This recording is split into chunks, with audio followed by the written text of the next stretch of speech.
శాశ్వతమైనది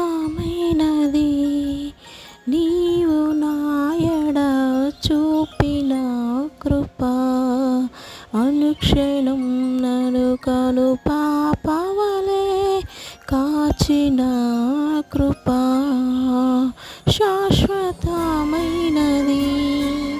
నీవు నాయడ చూపిన కృప, నీకు బహుదూరమైన నన్ను చేరదీసిన నా తండ్రివి, నిత్య సుఖ శాంతి